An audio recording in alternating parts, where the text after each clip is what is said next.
Mukunda jewellers వారి Purvi gold and diamonds November 1న KPHB లో ఘనంగా ప్రారంభం. ఓపెనింగ్ ఆఫర్ గా ప్రతి 3 లక్షల కొనుగోలుకు ఒక బంగారు నాణెం ఉచితంగా పొందండి. విశాఖపట్నం అత్యంత వేగంగా విస్తరిస్తున్నటువంటి రియల్ ఎస్టేట్ మార్కెట్లలో ఒకటిగా చెప్పవచ్చు. అవశేష ఆంధ్రప్రదేశ్లో అతిపెద్ద నగరంగా విశాఖపట్నం పేరు సంపాదించుకుంది. అతిపెద్ద నగరంగా పేరు సంపాదించుకోవడానికి ప్రధాన కారణం ఇక్కడి కాస్మోపాలిటన్ కల్చర్ అని చెప్పవచ్చు. విశాఖపట్నంలో ఎక్కువగా కేంద్ర ప్రభుత్వ సంస్థలున్నాయి. దీంతో పాటు ఈ ప్రాంతం పెద్ద ఎత్తున ఒక ఫైనాన్షియల్ యాక్టివిటీ ఉన్న నగరంగా చెప్పవచ్చు. భారతదేశ తూర్పు తీరంలో చెన్నై తర్వాత అతిపెద్ద నగరం విశాఖపట్నమే. విశాఖ ఓడరేవు, సహజ ఓడరేవు. ఇక్కడి steel plant, NTPC, dredging corporation, IOCL, Hindustan petroleum వంటి సంస్థలు వైజాగ్ నగరాన్ని దేశంలోనే ఒక ప్రముఖ ఆర్థిక కేంద్రంగా మారుస్తున్నాయి. అంతేకాదు విశాఖ తూర్పు తీరంలో నావెల్ కమాండ్గా కూడా ఉంది. విశాఖపట్నంలో నేవీ రక్షణ కార్యకలాపాలు పెద్ద ఎత్తున కొనసాగుతుంటాయి. ఈ నేపథ్యంలో దేశంలోని పలు ప్రాంతాలకు చెందిన వారు విశాఖలో స్థిర నివాసం ఏర్పరచుకునేందుకు ఆసక్తి చూపించే అవకాశం ఉంది.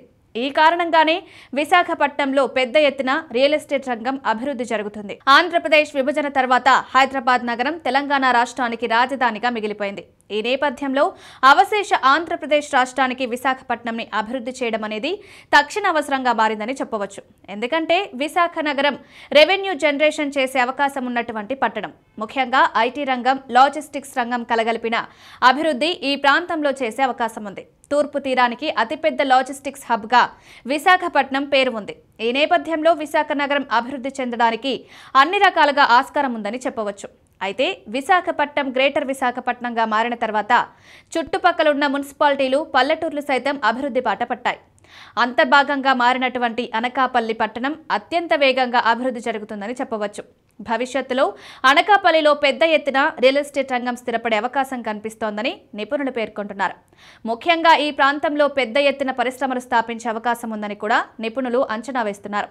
అనకాపల్లి చుట్టుపక్కల గ్రామాల్లో పెద్ద ఎత్తున రియల్ ఎస్టేట్ రంగం అభివృద్ధి జరుగుతుంది. ముఖ్యంగా ఈ ప్రాంతంలో పెద్ద ఎత్తున వెంచర్లు వేస్తున్నారు.